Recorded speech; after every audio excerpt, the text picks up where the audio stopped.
जय माँ काली। भारत माता की जय। भारतवासियों, मोदी जी G7 में कनाडा गए। कनाडा में ट्रंप साहब से उनकी मुलाकात होनी थी, लेकिन ट्रंप साहब चले गए भागते दौड़ते अमेरिका। अमेरिका पहुंच के उन्होंने मोदी जी को फ़ोन किया। मैं मोदी जी से, मोदी जी ने फ़ोन खड़का दिया। 34-35 मिनट बात हुई। ट्रंप साहब ने कहा मोदी जी अमेरिका होके जाइए। मोदी जी ने कहा समय नहीं है, बहुत बिजी शेड्यूल है, मुझे क्रोशिया जाना है और आप भारत आइए या फिर कभी जहाँ मिलना होगा वहाँ मिलेंगे ट्रंप साहब। तो साथ में ट्रंप साहब को इतना सुनाया। बोले ट्रंप साहब 22 तारीख के पहलगाम हमले के दिन हमारी बात हुई थी, उसके बाद हमारी आज 2 महीने पूरे हो गए, कोई बात नहीं हुई। ना कोई ट्रेड डील एग्रीमेंट पे बात हुई, ना कोई सीज़ फायर पे पाकिस्तान के से बात हुई। जो भी बात की पाकिस्तान के साथ हमने की और हम उससे निपटे। तो अभी मैं नहीं आ सकता, फिर कभी मिलेंगे। तो भारतवासियों, ये तो बात अद्भुत हुई, आपको पता ही है। लेकिन इसी के साथ ट्रंप साहब ने कितनी बड़ी साजिश रची थी, कितनी बड़ी साजिश। इसलिए मैं बार बार कहता हूँ अमेरिका के ऊपर कभी भरोसा नहीं करना। ये तो पता नहीं हमारे शिव शक्ति के आशीर्वाद से बच गए। वो मोदी जी को आसिम मुनीर 2% के जिहादी के सामने बिठाना चाहते थे। 2% के जिहादी के सामने, आसिम मुनीर के सामने बिठाना चाहते थे। सोचिए कितना बड़ा षड्यंत्र। लेकिन शिव शक्ति के आशीर्वाद से बच गए भारतवासियों। ये तो मोदी जी की सब तारीफ कर रहे हैं ना, मोदी जी नहीं गए। मेरे को तो लगता है शिव शक्ति का ही आशीर्वाद बरस रहा है। उन्होंने क्रोशिया जाना मंजूर किया। और क्रोशिया क्या है उसके बारे में भी थोड़ी सी जानकारी दे देता हूँ। क्रोशिया से भारत में ब्लैक मनी जितनी आती है ना, ब्लैक मनी, वो भारत में क्रोशिया के थ्रू ही आती है। और ये जो ड्रग्स आती है, ड्रग्स का भी बहुत बड़ा हिस्सा क्रोशिया से ही आता है। छोटा सा खिलौने जैसा देश है क्रोशिया भी। मोदी जी, पहली बार भारत का कोई प्रधानमंत्री क्रोशिया गया है भारतवासियों, पहली बार 78 सालों में क्रोशिया। तो मोदी जी छोटे छोटे देशों के में क्यों जा रहे हैं, किस वजह से जा रहे हैं, बहुत गहरे राज हैं उनके पीछे। तो चलिए, अब ये जो जाहिल राहुल गांधी नामक जो नमूना है, योगी बाबा ने बोला नमूना, मैं भी इसको नमूना ही कहना। आप लोग पप्पू के नाम से जानते हो राहुल गांधी को। ये तो कोई चीन इसके आगे हड्डी फेंकता है खा के, तो ये उसको चूसने लग जाता है। अमेरिका इसके आगे हड्डी फेंकता है तो ये उसको भी चूसने लग जाता है। फिर अपने दलालों के आगे वो हड्डी फेंकता है, फिर इसके दल्ले दलाल जो लाखों में है वो उस हड्डी को चूस के बारी बारी छीना झपटी करके छीनने लग जाते हैं। ये चूसी हुई हड्डी वाले चूसे हुए इंसान हैं। कैसे सीज फायर किया। ये जयराम रमेश जैसे, दिग्विजय जैसे, ये देशद्रोही तो हैं भारतवासियों। ये सबसे बड़े देशद्रोही हैं। और सबसे मुसलमानों से भी बड़ा जो जिहादी है, मुसलमानों से भी बड़ा जो जिहादी भारत में बैठा है, उसका नाम है राहुल गांधी। क्यों कि ये जब देखो भारत को नीचा और दिखाने की कोशिश करता रहता है। इसके साथ सारे, मेरे को तो शर्म आती है इनके बच्चों के ऊपर भी। इनके बच्चों को शर्म नहीं आती कि हमारे माँ बाप दिन रात गालियाँ भारत से मिलती रहती है, दिन रात इनको जूते पड़ रहते हैं। हमारी परवरिश पे क्या असर होगा? आज नहीं कल हमारे को देश किस नज़रों से हमारे को देखता है। ये इनके बच्चे स्कूल जाते होंगे, कॉलेज में किसी देश में रहते होंगे, तो कैसी नज़रों से शर्म भी महसूस नहीं होती इनको। तो सोचिए भारतवासियों, सोचिए। चलिए, अभी ट्रंप साहब ने आसिम मुनीर को खिलाया, जिसकी ये राहुल गांधी और कांग्रेस टेबल पे डिनर कराया। अरे डिनर कराएगा ही, वो तो बिजनेसमैन देश है, अपने देश के लिए सब कुछ करेगा। ये तो 2 टुकड़ों पे बिकने वाला उसके डिनर पे शामिल होगा। ट्रंप ने जैसे हड्डी खाई और फेंक दी इसकी प्लेट में, आसिम मुनीर चल इसको लेके चूस। आसिम मुनीर ने फटाक से वो हड्डी उठाई और चूसने लग गया। भारतवासियों, ये होती है जिहादी कौम, और उसमें सबसे बड़ा जिहादी राहुल गांधी नामक नमूना है। ट्रंप पहले से ही एग्रीमेंट बना के साइन करके बैठे थे। उन्होंने बोला, आसिम मुनीर तेरा पाकिस्तान का जेकोबाबाद का जो एयरबेस है वो मुझे दे दे। आसिम मुनीर ने बोला हजूर मंजूर मंजूर मंजूर। उसके बाद ट्रंप साहब ने बोला, तेरा जो समुद्री एरिया है वहाँ पे मेरे बड़े बड़े जहाज़ आएंगे, शिप आएंगे, वहाँ से मैं ईरान के ऊपर हमला करूँगा। उसने बोला हजूर मंजूर मंजूर मंजूर।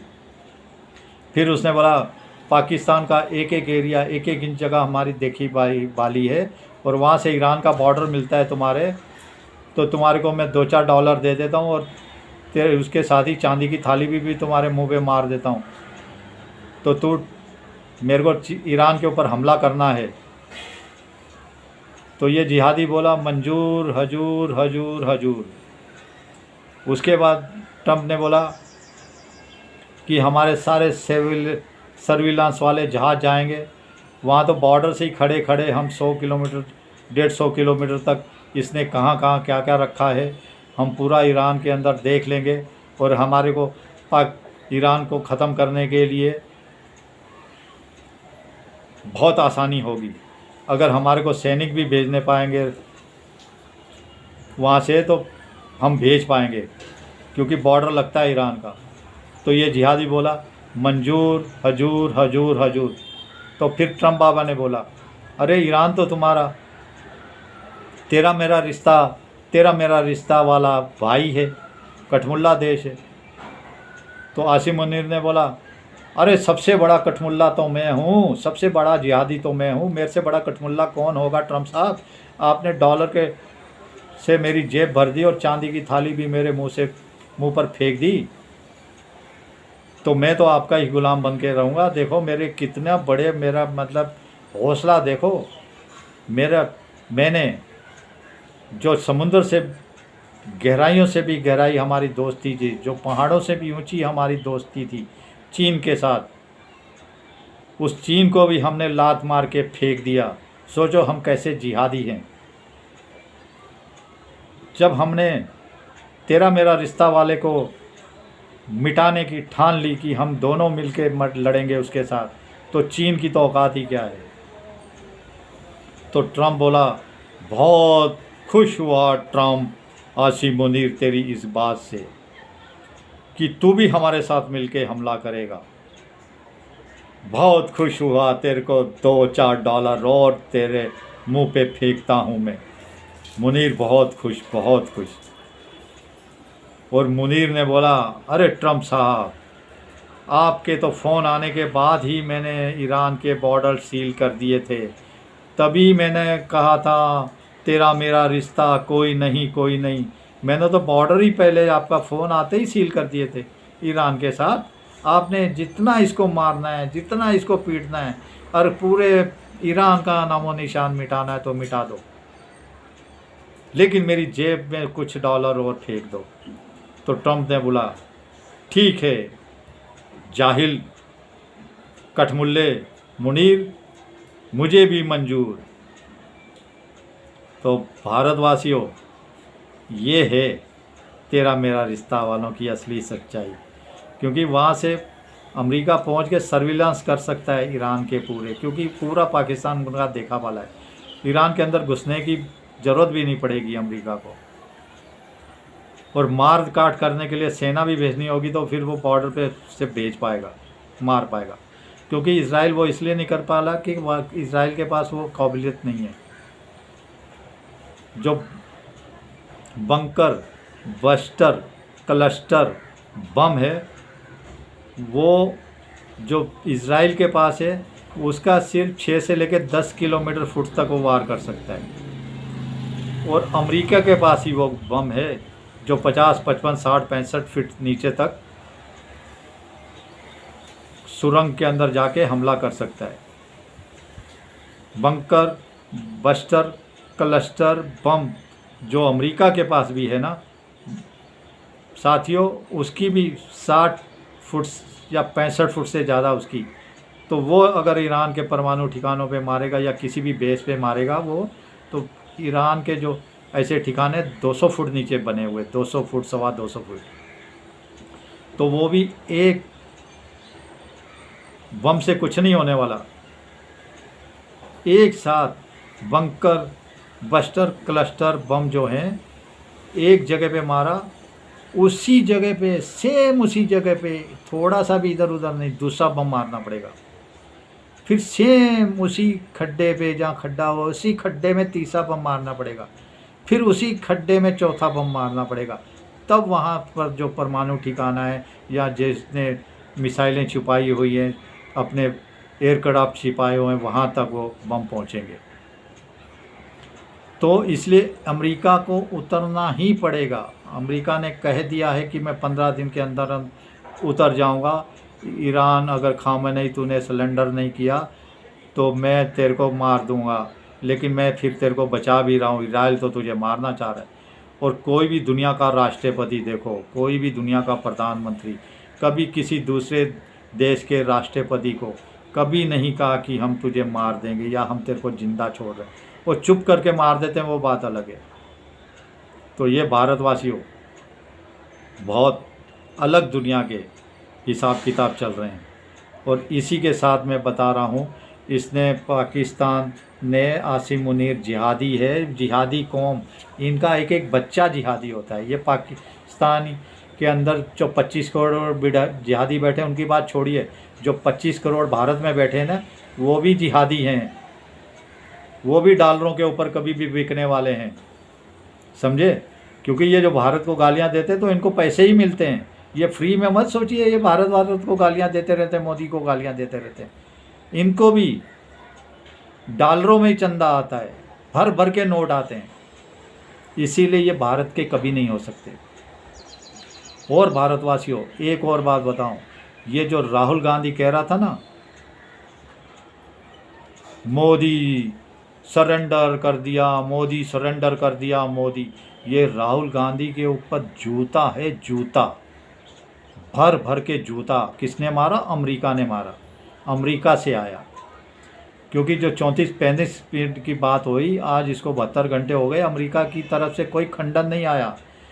क्योंकि ये सारी बातचीत रिकॉर्ड होती है। अगर ट्रंप ने कुछ उल्टा सीधा बोल दिया तो फिर अमेरिका वो बातचीत जाहिर भी कर सकता है भारत ट्रंप के साथ, देखो क्या बातचीत हुई, ट्रंप झूठ बोल रहा है।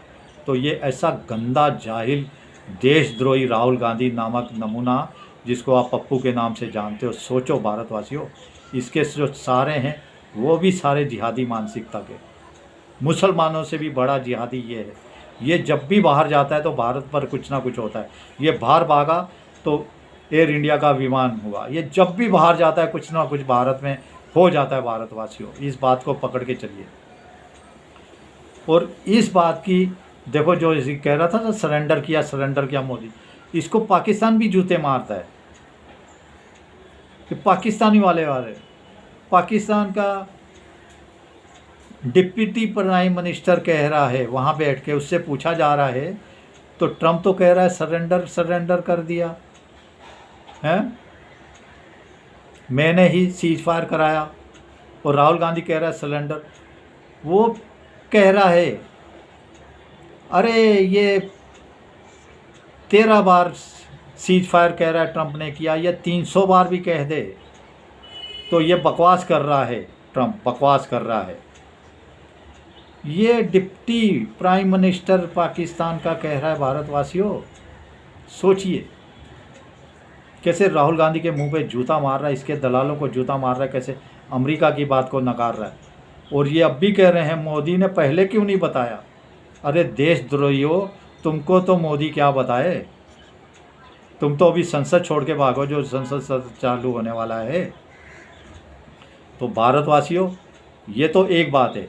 दूसरी बात देखो, सुप्रिया सुले ने कितनी गंदी हरकत की है। शरद पवार की बेटी जो सुप्रिया सुले है, उसने ऐसी गंदी हरकत की है, उसने मोदी जी को गाली देने के लिए, मोदी जी को नीचा दिखाने के लिए उसने हमारी सेना की, हमारे जवानों की लोकेशन जाहिर कर दी। भारतवासियों, इससे बड़ा द्रोह कोई नहीं हो सकता। एक मोदी जी को नीचा दिखाने के लिए उसने बोला ये ट्रेन निकली है मुंबई से या इस जगह से,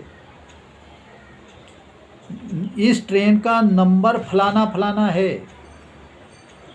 अब ये ट्रेन माउंट आबू को क्रॉस कर चुकी है और इस ट्रेन के अंदर 700 भारतीय जवान बैठे हुए हैं और अब ये थोड़ी देर में मकराना पहुंचने वाली है।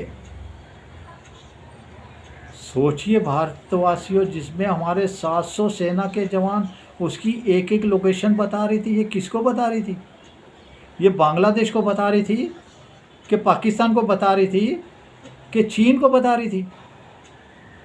कितना बड़ा देशद्रोह है। हमारे सेना के जब ट्रुप एक जगह से दूसरे जगह जाते हैं या जब हमारे सेना के जवान जाते हैं भारतवासियों, तो बिल्कुल गोपनीय रखा जाता है। उस चीज़ को बिल्कुल नहीं बताया जाता। और ये एक एक लोकेशन, ट्रेन का नंबर, एक एक जगह कौन कौन से स्टेशन पे कितने जवान हैं, ये बता रही और बोल रही है एसी नहीं चल रहा, जवानों को तकलीफ। अरे 65 साल के कांग्रेस के इतिहास में तो कभी नहीं पूछा, जूते नहीं थे, हेलमेट नहीं थे, ठीक है। आज ही मोदी जी की जब सब कुछ कर रहे हैं तो इसको सब कुछ पूछना याद आ। तो भारतवासियों, इससे बड़ा देशद्रोह तो कोई हो ही नहीं सकता। मोदी को गाली देने के चक्कर में उसमें एसी नहीं है या फैसिलिटी नहीं मिल रही, उस चक्कर में सेना के जवानों की लोकेशन जाहिर करती जा रही है। भारतवासियों, मैं तो कसम से बिल्कुल इसके ऊपर देशद्रोह का केस होना चाहिए। या ये शरद पवार की बेटी है, ये सांसद है, बिल्कुल नहीं छोड़ना चाहिए। लेकिन इसके साथ अगले बात पे आता हूँ। ये जो उधर से ईरान में मर रहे थे जिहाद ने, मोदी जी बचाओ, मोदी जी से नहीं कह रही थी, उमर अब्दुल्ला से, और मोदी जी बचा के ले गए। सबसे पहले तो कह दिया इन्होंने, हमें आर्मेनिया से नहीं जाना, समझे? आर्मेनिया से नहीं, हमें आर्मेनिया से जाना है, समझे? हमें मुस्लिम मुल्क से जाना है, मतलब सिंपल भाषा में सब मुस्लिम मुल्क से जाना है हमने भारत में। और जैसे दिल्ली एयरपोर्ट पे उतरी तो ये जिहाद ने मोदी जी को गालियां देने लगी। भारतवासियों, आपको गालियां देने लगी, आपके टुकड़ों पे पलने वाली, आपके टैक्स के पैसे से पलने वाली ये दो दो टुकड़े की जाहिल जिहाद ने और ये जाहिल कठमुल्ले। सोचे भारत में दिल्ली में उतरते ही हमारे लिए जहाज क्यों नहीं किया, हमें जहाज से कश्मीर क्यों नहीं भेजा। अरे तुम्हारे माँ बाप से तुम पूछ के गए थे क्या मोदी से? दलालो, भारतीयों के पैसे से पलते बढ़ते हो, टुकड़े खाते हो, हमारे से पूछ के गए थे ईरान पढ़ने के लिए? ये जिहादी बनने जाते हैं भारतवासी और जिहादी। मोदी जी पता नहीं क्यों इनको बुलाना ही नहीं चाहिए था, तड़प तड़प के मरने देते। ये जिहाद सीख जाता है, वहाँ को सब ईरान में डॉक्टर बन के आ रहा है। शर्म भी नहीं आती मोदी जी को। मेरे को तो मतलब क्या है, मतलब मोदी जी दिन रात जानबूझ के हिंदुओं को गाली खिलाते रहते हैं, जानबूझ के। अरे ये डकोतला छोड़िए, इसको लाना उसको लाना, मरे मरते हैं तो मैं कहता हूँ हिंदू भी मरते हैं तो मरे। फिर इस चक्कर में जब भी मरने लगेंगे बचा लो, यहाँ आते ही गालियाँ देने लग जाएंगे, ये नहीं वो नहीं वो नहीं वो नहीं। इसमें हिंदू भी शामिल है, मैं भारतवासियों बता रहा हूँ आपको। और ये जिहादियों को तो बहुत ही दूर रखना चाहिए। चलिए भारतवासियों, अभी मैं गुस्सा में कुछ और बोल दूंगा, लेकिन फिर शिव शक्ति के आशीर्वाद से बच गए मोदी जी, भारत बच गया। लेकिन एक बात मैं और बताता हूँ कि 20 साल के अंदर अंदर देखिए, 2047 से पहले पहले पाकिस्तान भारत का हिस्सा बनेगा, पाकिस्तान भारत का हिस्सा बनेगा, पूरा पाकिस्तान भारत का हिस्सा बनेगा। पाकिस्तान को हम भारत में मिलाएंगे नहीं, मिलाएंगे नहीं। पीओके हम भारत में मिलाएंगे, बिल्कुल मिलाएंगे, बिल्कुल मिलाएंगे, बाकी उसके टुकड़े कर देंगे। 2047 से पहले पहले मेरी बात आज मैं बता रहा हूँ, इतने सालों पहले याद करके रखिए। और उसके बाद हम भारत में नहीं मिलाएंगे, लेकिन अपनी कठपुतली सरकार वहाँ बनाएंगे, हमारे ही गुलाम को वहाँ पे बिठाएंगे, हमारे ही गुलाम को वहाँ पे राजा बनाएंगे। आज मैं पाकिस्तान की ये भविष्यवाणी आज आपको करता हूँ भारतवासियों, मेरी बात नोट कर लीजिए, लिख लीजिए। चलिए, भारत माता की जय। जय श्री राम, जय श्री हनुमान, वंदे मातरम, जय हिंद।